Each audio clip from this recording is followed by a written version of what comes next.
Welcome to my channel streams of dreams with Alana. मैं आज आपके सामने फिर एक स्टोरी लेके आई हूँ जिसका टाइटल है काली नदी, एक डरावनी कहानी। कहानी कुछ इस प्रकार है। मारो मारो की आवाज़ उस काली गहरी रात के सन्नाटे को चीरती हुई पूरी वादी में गूंज रही थी। कोई लाठी लेकर, कोई कुल्हाड़ी लेकर, जिसके जो हाथ लगा वह उस काली नदी की ओर दौड़ पड़ा।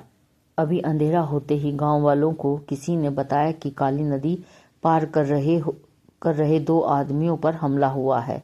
गांव वाले बेतहाशा भागते हुए नदी के किनारे पहुंचे तो क्या देखते हैं, खून में लथपथ दो लाशें किनारे पर पड़ी हैं। देखने पर पता चला कि दोनों की मौत पानी में डूबने से हुई। बाद में किसी ने इन लाशों को काटा। पूरे गांव में सनसनी फैल गई। गांव के मुखिया ठाकुर जगन्नाथ जी आगे आए और बोले, जब हमने फैसला किया था कि रात के समय कोई नदी के रास्ते नहीं जाएगा तो ये सब कैसे हो गया? चौकीदार कहाँ मर गया? तभी पीछे खड़ा चौकीदार कांपता हुआ आगे आया। मालिक, मैंने तो इन्हें बहुत मना किया था, लेकिन ये तो शहर से आए पढ़े लिखे नौजवान थे। इन्होंने मेरी एक बात नहीं मानी। हार कर मैं गांव वालों को बुलाने चला गया। आया तो यह सब देखा। आपको यकीन ना हो तो गांव वालों से पूछ लो। जमींदार जगन्नाथ जी बोले, तुझे इसलिए तो नौकरी पर रखा है कि किसी को नदी में ना उतरने दे। हमें पता है काली नदी का भूत किसी को परेशान नहीं करता। जब कोई नदी में जाता है तो वह उसे मार देता है। ऐसे में इस चौकीदार का क्या फायदा? अब पुलिस आएगी, 10 सवाल करेगी। उसी समय पुलिस को सूचना दी गई। कुछ ही देर में पुलिस वहां पहुंच गई। लाशों को अपने कब्जे में लेकर पोस्टमार्टम के लिए भेज दिया गया। काफी लोगों से पूछताछ की गई, लेकिन किसी को कुछ भी पता नहीं था। कुछ ही दिनों में गांव वाले सामान्य हो गए। उसी गांव में एक 25 साल का नौजवान जिसका नाम नीरज था, वह एक दिन अपने दोस्त दीपक के साथ नदी के किनारे एक पेड़ के नीचे बैठा था। नीरज बोला, यार ये भूत का चक्कर है। इस भूत के चक्कर में हम कभी नदी में नहीं जा पाते। नदी के उस पार देखो कितने सुंदर नज़ारे हैं। उस पार एक मंदिर बबही है। अगर किसी तरह इस भूत से छुटकारा मिल जाए तो कितना मजा आए। यह सुनकर दीपक बोला, भाई यही तो समस्या है इस नदी की। जो भी इस नदी के जल में पैर रखता है मारा जाता है। नीरज उस पार जाना चाहता था। उसने अपने दोस्त से कहा, क्यों ना हम पता लगाएं कि आखिर यह भूत सबको क्यों मार रहा है। यह सुनकर दीपक बोला, इसका जवाब तो गांव के कोई बुजुर्ग ही दे सकते हैं। गांव में सबसे ज्यादा उम्र के तो केवल पुष्पा के दादाजी हैं। चलो उनके पास चलते हैं। दोनों उनके पास पहुंच जाते हैं। उनकी बात सुनकर दादाजी संभल कर बैठ जाते हैं। वे अपनी पोती पुष्पा से कहते हैं, बेटी तू बाहर जाकर खेल, मुझे इन दोनों से कुछ जरूरी बात करनी है। उसके जाने के बाद दादाजी कहना शुरू करते हैं, बात यह है, बच्ची है, डर जाएगी। तुम तो पूछ रहे हो, वो मैं तुम्हें बता देता हूँ, लेकिन नदी में जाने की कभी कोशिश मत करना, क्योंकि जो भी नदी में गया वह वापस नहीं आया।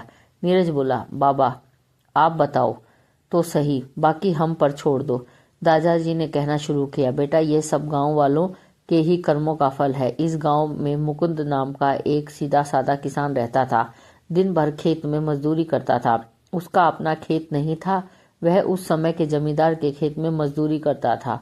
वह पूजा पाठ करके अपना करने वाला आदमी था। रात को जब वह अपने घर पहुंचता तो उसकी पत्नी पूजा की थाली तैयार रखती। पूजा की थाली लेकर वह रात को नदी किनारे बंधी नाव से दूसरे किनारे के मंदिर में जाता था। उस मंदिर में कोई नहीं जाता था, केवल मुकुंद ही जाता था। मंदिर की साफ सफाई करता, उसमें फूलों से सजाता, भगवान की पूजा करता, उन्हें भोग लगाता और वापस आ जाता था। एक बार नदी में भयानक बाढ़ आ रही थी, लेकिन मुकुंद नहीं माना। वह चला गया। जब वह पूजा करके वापस आया तो नाव नदी के तेज बहाव में बहने लगी। मुकुंद ने गांव से कूदकर अपनी जान बचाई। वह किसी तरह तैरता हुआ किनारे पर पहुंचा। उसकी पूजा की थाली का सिंदूर उसके पूरे शरीर पर बिखर गया था। वह इस अवस्था में घर की ओर चल दिया। रास्ते में उसे कुछ गांव वाले मिले। उन्होंने मुकुंद को पकड़ लिया। वह चिल्लाता रहा, लेकिन गांव वालों ने उसे तांत्रिक समझकर उसकी पिटाई शुरू कर दी।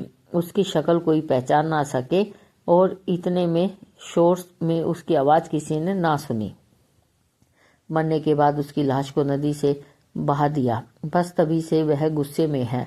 उसका भूत इसी नदी में रहता है और जो भी नदी पार करने की कोशिश करता है वह उसे मार देता है।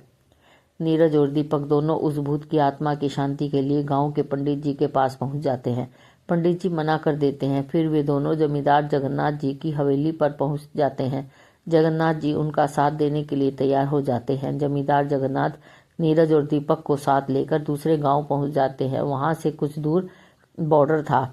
वहीं पास में फौजी कैंप था जहां फौजियों ने नदी पर पुल बना रखा था। जगन्नाथ जी और गांव वालों ने फौज के कैप्टन से बात की। कैप्टन से परमिशन लेकर वे सब पुल से दूसरे किनारे पर बने उस मंदिर में पहुंच जाते हैं जहां मुकुंद पूजा करके जाया करता था। अगले दिन उनको मुक्ति दिलाने के लिए पूजा रखी जाती है। बाकी गांव वाले इस किनारे पर खड़े हो मंदिर में होने वाली पूजा को देख रहे हैं। पूजा जब खत्म होने वाली होती है तो चारों ओर ये अजीब सी आवाजें आने लगती हैं। तब पंडित जी कहते हैं, मुकुंद, गांव वाले अपनी गलती मान रहे हैं, इन्हें माफ कर दो और ये दोनों बच्चे तुम्हारा पिंडदान कर रहे हैं। अब तुम मुक्ति की ओर जाओ और भटकना छोड़कर भगवान के धाम चले जाओ। पंडित जी ने पूजा समाप्त करके नीरज और दीपक से पिंडदान करवाया। उसके बाद धीरे धीरे ये आवाजें आना बंद हो गई, जैसे कोई उनसे दूर जा रहा है। उसके बाद जमींदार के साथ पंडित जी, नीरज, दीपक और गांव वाले एक नाव में बैठकर अपने गांव आ गए। दो नौजवानों की हिम्मत से गांव वालों को काली नदी के भूत से छुटकारा मिल गया। उसके बाद गांव वाले रोज सुबह सवेरे उस मंदिर में पूजा करने जाने लगे। जमींदार ने गांव वालों के साथ मिलकर उस नदी पर एक कच्चा सा पुल बना दिया जिससे लोग उस मंदिर में जा सके। स्टोरी यहीं ख़त्म होती है। Thank you guys.